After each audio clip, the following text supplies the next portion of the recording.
Don't even breathe. Hands where I can see them. The electric snap of a stun gun split the morning air. She never had time to cry out. The paper bag she carried tumbled, oranges rolling across wet concrete. Her wallet skidded into the gutter as she crumpled forward, before muscles locked in spasms. They swung toward him next, a gray-haired man in a faded green windbreaker, palms already showing, steady as stone. A younger officer lunged forward, adrenaline making his voice crack. "Stay back, Grandpa. You want some too?" The old man didn't answer immediately. His gaze found the squad leader, the one with sergeant's stripes and a chest-mounted camera, and he spoke just 4 words. "Contact General Hayes immediately."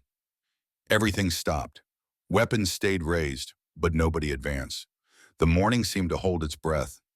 Radios hissed static, and for once, trained officers wavered. Solomon Carter was the kind of neighbor everyone in Millbrook wanted.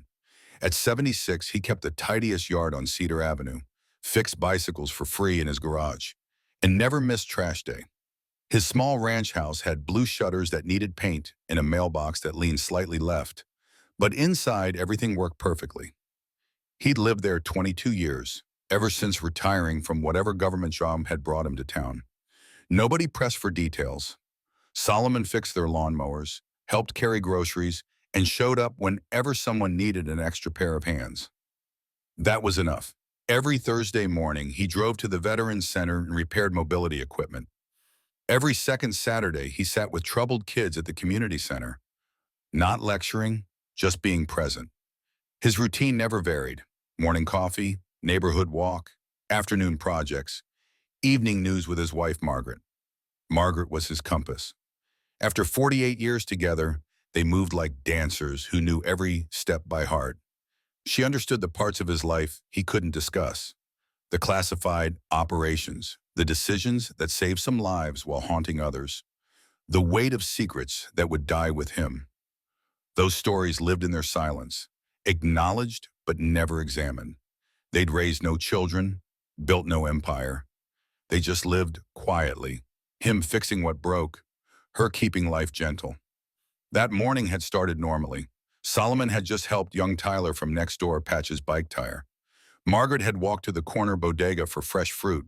Tuesday was delivery day, and she liked getting first pick. The neighborhood was waking up slowly, sprinklers clicking on, dogs being walked. Solomon was cleaning his tools when he heard it, squealing tires, not from joyriders, but from something urgent, something wrong. He set down his wrench and looked up. A black tactical van blew through the intersection without stopping, heading toward the bodega. Solomon didn't run. He folded his cleaning rag deliberately, tucked it away, and began walking. The corner of Cedar and 3rd usually stayed peaceful even during rush hour. Rico's bodega had been there 40 years, with its sun-bleached awning and hand-lettered signs advertising lottery tickets and fresh produce. Solomon and Margaret shopped there twice a week, always greeting Rico's daughter at the register. By the time Solomon reached the corner, the scene had transformed. 3 armored vehicles formed a triangle around the small parking lot. Officers in full tactical gear were already establishing a perimeter. One stood atop a patrol car, binoculars sweeping the rooftops. Another barked coordinates into a shoulder mic. Solomon approached carefully, measuring each step. He spotted Margaret immediately, standing beside the newspaper rack. A brown bag of oranges was in one hand, confusion written across her face. Her free hand was half raised, not in surrender, but in question. 4 officers had surrounded her in a tight semicircle. One kept touching his stun gun holster. Another shouted rapid-fire commands that overlapped and contradicted. The 3rd officer spoke urgently into his body camera. Solomon caught fragments. "Put down the bag immediately." Margaret's bewilderment was clear even from across the lot. She began to lower the bag slowly, her other hand rising to show she meant no harm. "She's moving!" someone yelled. "Non-compliance!" Solomon quickened his pace, stepping off the sidewalk. The stun gun fired. He saw the oranges scatter first, then Margaret falling. She hit the ground hard, her body rigid with electrical current. The tactical team spun toward him instantly. "Back away. This is an active operation." Solomon stopped, hands visible, movements measured. That's my wife, he said evenly. She was buying fruit? The squad leader stepped forward. Sir, we have intelligence. She's connected to our suspect. Step back now. Connected to? Solomon's voice remained level. She's 73 years old. A younger officer shoved him backward, palm striking his chest. Solomon stumbled, but didn't fall.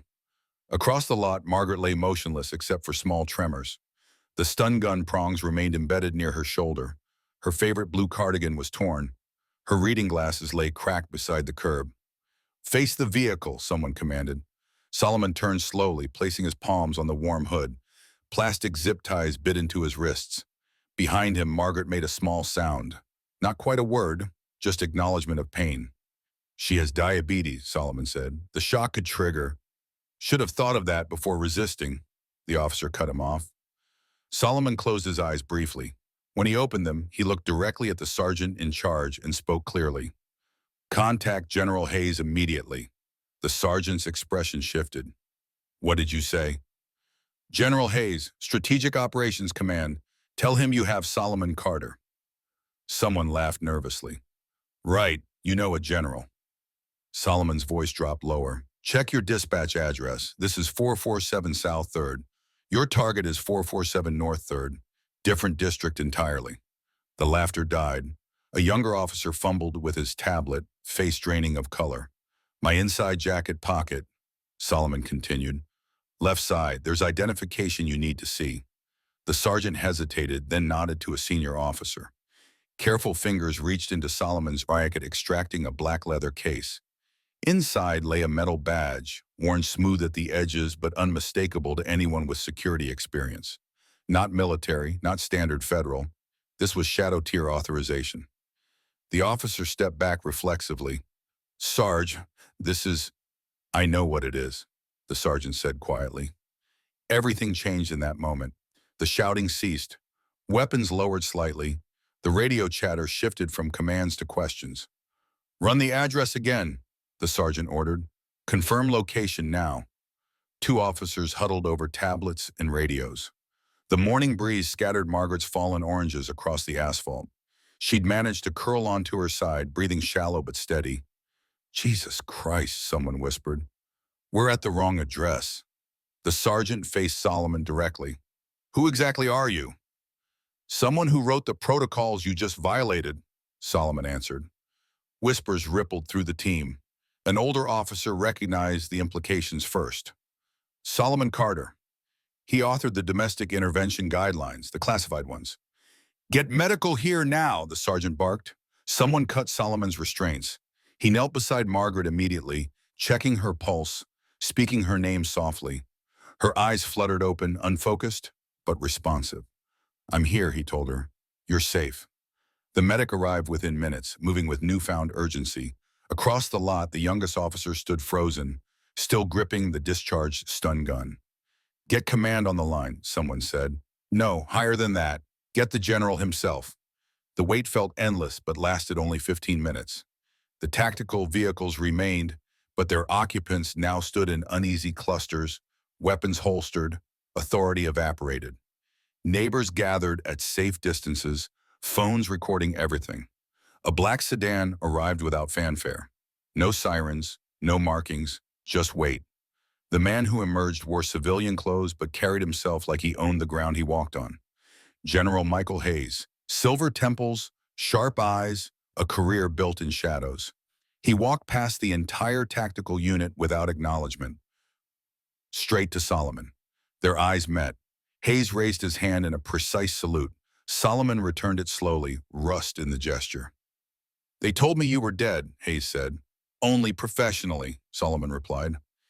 Hayes surveyed the scene, the scattered fruit, the torn cardigan, the medical team working on Margaret. His jaw tightened.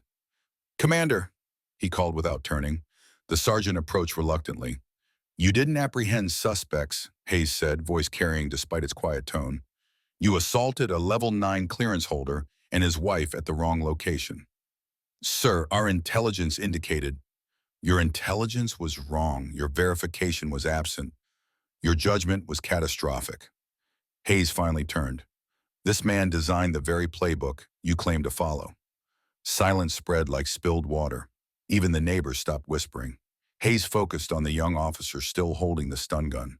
Your name? Pete Patterson, sir. Officer David Patterson. Former officer. Hayes extended his hand. Badge. Weapon. Now. Patterson's hands shook as he unclipped each item. His badge made a small sound hitting the asphalt. When finished, he stood empty-handed, looking lost. Solomon watched without expression. Margaret sat up slowly with the medic's help, ice pack pressed to her shoulder. Hayes reached into his jacket, producing a sealed folder. This contains a formal apology and full reinstatement to active status. We need people like you back. Solomon didn't take it. My status belongs to her now, he said, glancing at Margaret. Hayes set the folder on a nearby bench. The door remains open. Doors close for reasons, Solomon said. Sometimes they should stay that way. The general nodded slowly, understanding more than words conveyed. He addressed the tactical team one last time. Every one of you will undergo remedial training. The department will cover all medical expenses and damages. And you'll remember this day every time you draw a weapon on a citizen. As Hayes departed, a young officer retrieved Margaret's broken glasses. He approached hesitantly, offering them with both hands. She accepted them with quiet dignity. Solomon helped her stand. They walked toward their car together, her weight against his arm, his hands steady on her back. Behind them, the tactical unit began the slow process of retreat. No sirens this time, just the quiet dismantling of misplaced certainty. 3 months later, the bruises had faded, but Margaret carried herself differently. She shopped at Rico's with her chin higher. She didn't flinch when police cruisers passed. When Officer Patterson appeared one day, working as a stock clerk at the grocery store, she nodded to him. He couldn't meet her eyes, but she didn't look away.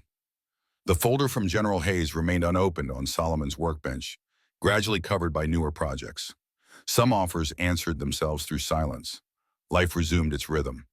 Solomon fixed things, the church's wheelchair ramp, the youth center's van, countless bicycles. But the neighborhood had shifted subtly. Police officers waved first now. Some stopped to chat about nothing important. Once, when a patrol car broke down outside his house, Solomon appeared with tools before they called for help. Why didn't you destroy us? The young officer asked as they worked. You could have ended everyone's career that day. Solomon adjusted a belt tensioner. Destroying something is easy. Fixing it teaches more. Months passed. A reporter found him at the hardware store. Mr. Carter, can you explain the power of those 4 words? He set down the box of screws he was examining. Real authority doesn't shout, he said. It just arrives. She pressed further. But why speak at all? Why not just show the badge? Solomon almost smiled. Because words make them stop and think. Badges just make them stop. That evening he found Margaret in their small garden, tending tomatoes. The sun caught silver in her hair. She looked up as he approached, that same steady gaze that had anchored him through classified years and quiet ones alike. Tyler wants you to look at his skateboard, she said. Something about the wheels. I'll check it tomorrow. She nodded, returning to her plans. They didn't discuss the morning that changed everything. They didn't need to. Some strength lived in silence, some love in presence, some power in knowing when not to use it. As darkness settled over Millbrook, porch lights began switching on. The Carter's house glowed warmly, tools organized in the garage, tomorrow's projects waiting. Inside, 2 people who'd weathered storms both secret and sudden sat together, proving daily that real strength never needed to raise its voice. Down at Rico's bodega, new security cameras watched empty aisles. But on Tuesday mornings when Margaret came for fresh fruit, Rico's daughter always added an extra orange to her bag. Some apologies lived in small kindnesses. Some respect grew from understanding what could have been done but wasn't. The black leather case with its worn badge gathered dust in a drawer. The unopened government folder grew yellow at the edges. Solomon's tools stayed sharp and ready. Because in the end, what mattered wasn't the power you'd once wielded, but how you chose to live without it. What mattered was fixing things, machines in moments, and sometimes, through patient example, people.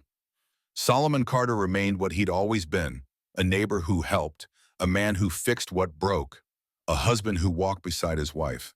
The 4 words that stopped a tactical unit would become neighborhood legend, told and retold until they gained their own gravity. But Solomon himself never spoke them again. He didn't need to. Real authority, he'd learned long ago, wasn't about making others kneel. It was about knowing when to kneel yourself. Beside someone you loved, hands gentle, voice soft, proving that strength's truest form was the power to heal what others had broken.